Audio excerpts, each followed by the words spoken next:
Hey everyone, this is Metalhead Nation 1021, and today I want to go over 5 metal drummers you need to check out. Now, I have a list right here, but basically there's no criteria for this list at all, except for that they're a metal drummer, obviously. Um, this isn't my favorite, this isn't the best, though I'm a huge fan of all these drummers. This isn't any order, this is just 5 drummers that I want you guys to hear about, because I'm going to make a lot of these videos. I'm going to make several videos in the series. This is one I hope to continue for a long time.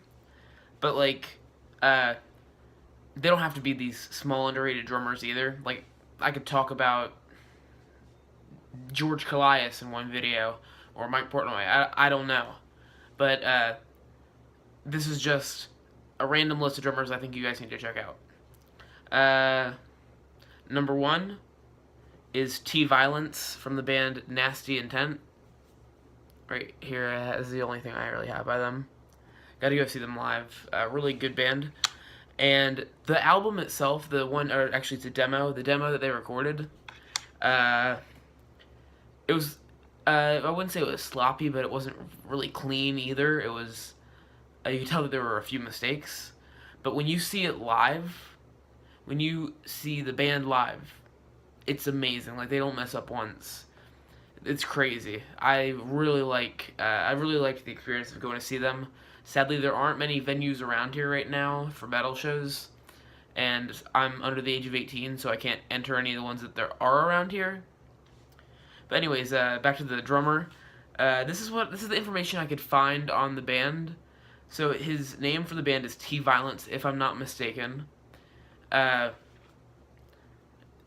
He uses a lot of normal thrash beats, like you'd expect, like the gallop and stuff like that. But he also incorporates these other little things into his playing, especially live. That just is a game changer for the album. They're a very underrated band.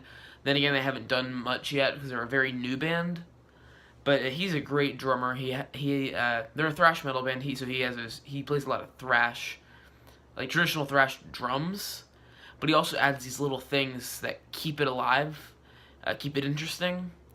And the songs are like grindcore length. They're very short, like usually under a minute, maybe 2 minutes. But I mean, the drumming is really good, especially during their live shows and stuff. There's this one part in the song Death Curse, I think it is, towards the end, where he has this really nice double bass run. And live, in the small venue that we were in, it sounded insane. It was absolutely crazy. Not the most technically skilled drummer, but definitely a great drummer. And I'd love to go see this band again soon. They're just absolutely amazing. And I want to get their demo somewhere. It's on Bandcamp, but I don't really have an account set up. So if I ever get to see them live again, I'm going to buy the CD version anyways. Number 2, and I'm going to butcher this name, I'm sorry, is Brian Fajardo, I think it is, from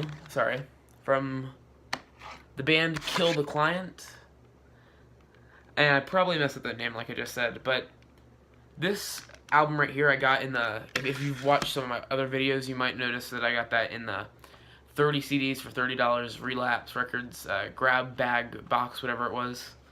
That was all the albums were absolutely amazing and introduced me to a lot of different bands and a few subgenres actually that I hadn't heard of before, or that I hadn't really researched before or really gotten into. But this album right here, Kill the Client, the album is Set for Extinction. It's 26 minutes about, if I'm not mistaken, but through the full album, the drummer, Brian, whatever his last name is, I'm sorry, that guy is a monster. This is a really good band to get into grindcore, in my opinion. Like, as an introduction, nothing too crazy. But, like, the drumming is still so alive on this album. Like, he's fast, number 1, but number 2, the fills that he does on some of these songs is just absolutely insane, with, like, the snare and toms and the bass. It kind of, I can't really say of anybody else it reminds me of. It's a really raw sound, and it has a lot of punch behind it. But, like, this guy is absolutely insane, like, what he can do. blast beats, fills, anything. It's crazy, and definitely I recommend the band and listening more to the drummer. Sadly, I think that they have broken up, but pick up this album. I think you can get it on iTunes, and I'm almost positive you can get it on the Relapse store. So yeah, you just check out that album. It's absolutely amazing. The drumming on that album, I'm going to say it again, Brian is a beast, especially on that album. And I want to check out more from him. Haven't really had time lately. The third drummer I want to talk about is, sorry again, this one right here. The drummer of the band Weapon, if I'm not mistaken. The album is Embers and Revelations, and I'm pretty sure he did drums during their entire time as a band. Not sure if they're still together, but his drumming on here is extremely solid, to say the least. But to put a little more emphasis on it, very, very accurate. If you know John Longstreth, nowhere near that speed. I'm gonna say that right now, but he has that same kind of touch, I guess you could say. Like, it's very accurate. There's, you can tell it's not computerized, but you can tell that he's using a lot of, he's keeping it, like, balanced, very balanced. And there are parts where it is dynamic, where it needs to be dynamic, and there are parts where it's really, balanced, where it needs to be balanced. Great drummer. His double bass is insane. His blast beats are insane. I just listened to this album. I've had this one and the Kill the Client album on repeat over and over again for the past few weeks. Absolutely amazing drummer. Yeah, The Disciple. I'm not sure what his real name is, but he goes by The Disciple, and I think he is in or was in a few other projects. So check him out on like the Metal Archives website. Really good drummer. Really underrated too, in my opinion. Number 4, again, another name I'm gonna butcher because I'm just not good at any foreign names. Is, I think it's Kako Kusisalo, I think. Probably messed it up. But he's in the band Gorephilia, which released one of the best albums from last year, in a lot of people's opinions. You guys probably heard it if you've really been to the underground. It's off Dark Descent Records, if I'm not mistaken. And Scourge of Vinyl actually rated it as the number one album of 2017. But he's also in a band that you might have heard of. It's called Gloria Morti, if I'm not mistaken.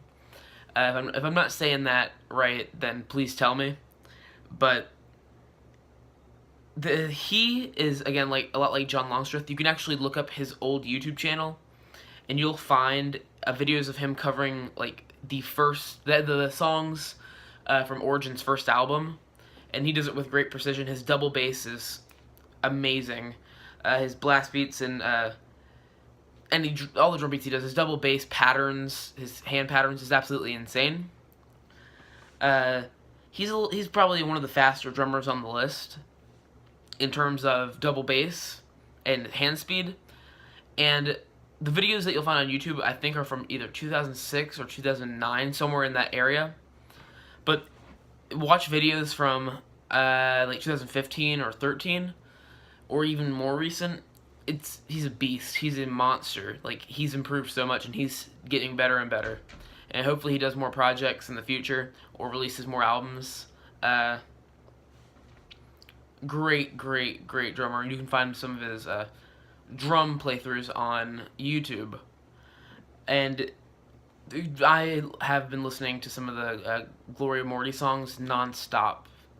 It's awesome. His drumming is just so vibrant. It's really good, and I'm gonna be honest, he might be one of my favorite drummers on this list.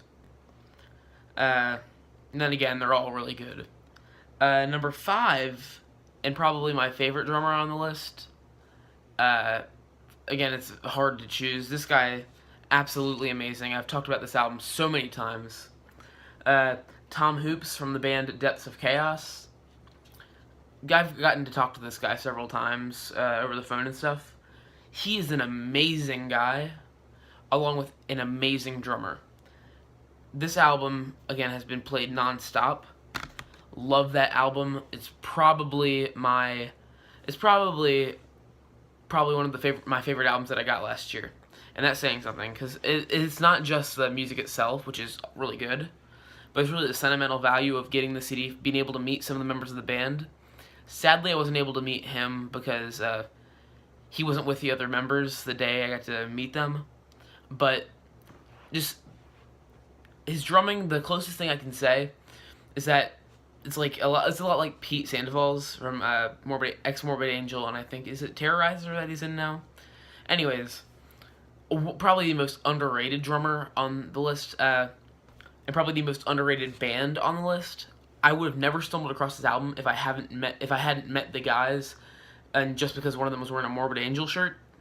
I went over and talked, and it turns out they were in this band, but I would have never found the drummer, I would have never found the album if it wasn't for the circumstances, which would have been a tragedy, because just an amazing drummer, Tom Hoops.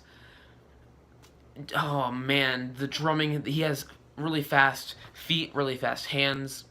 I've probably missed so much detail throughout this video, but with just this drummer and stuff, Tom Hoops, I don't know how to put it into words.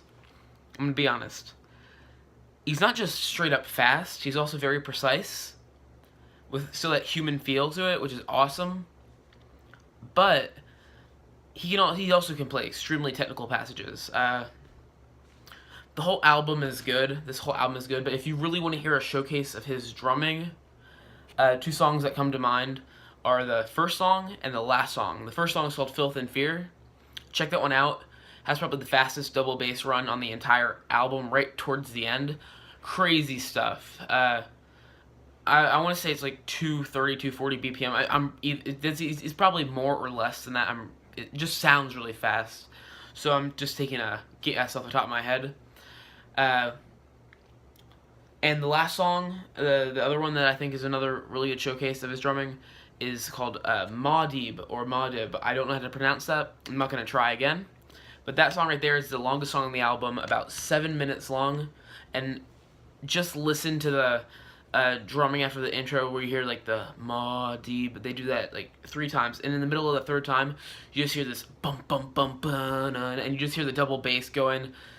Great pattern. And it's also probably one of the more technical songs on the album. The drumming on that song, especially in my opinion, just that intro, it's so brutal with that double bass, just a fast double bass. So I'd recommend checking those 2 songs out. The first one, which is Filth and Fear, the title track, and the last one, Maudib, because they really showcase his drumming. Super underrated guy. If I'm not mistaken, he lived in California, and he's moved, if I'm not mistaken, because he's in a band now here. I can't remember what it's called off the top of my head. I don't think they've released any music yet, but just keep a lookout on his Metallum page. This guy is sick, awesome drummer. He's also a really nice guy. He has the band Depths of Chaos has played with many big bands like Flesh God Apocalypse and Cattle Decapitation. Oh wait, no, I'm sorry. Flesh God Apocalypse. I think I can't remember anymore off the top of my head, to be honest. But they've opened for and played with a lot of really good bands, and I'm not sure if they're gonna release another album soon, but just check this one out. It's worth. You can find it on iTunes. I've spent so much time on Tom Hoops. Just his drumming is absolutely amazing, and it's if you listen to it, that's the sound that I'm trying to obtain as a drummer. I want to have a sound similar to that, and I really, really do enjoy that album and his drumming. But I mean, I'm gonna make another video in this series, so please check out all these bands. Please support all these bands.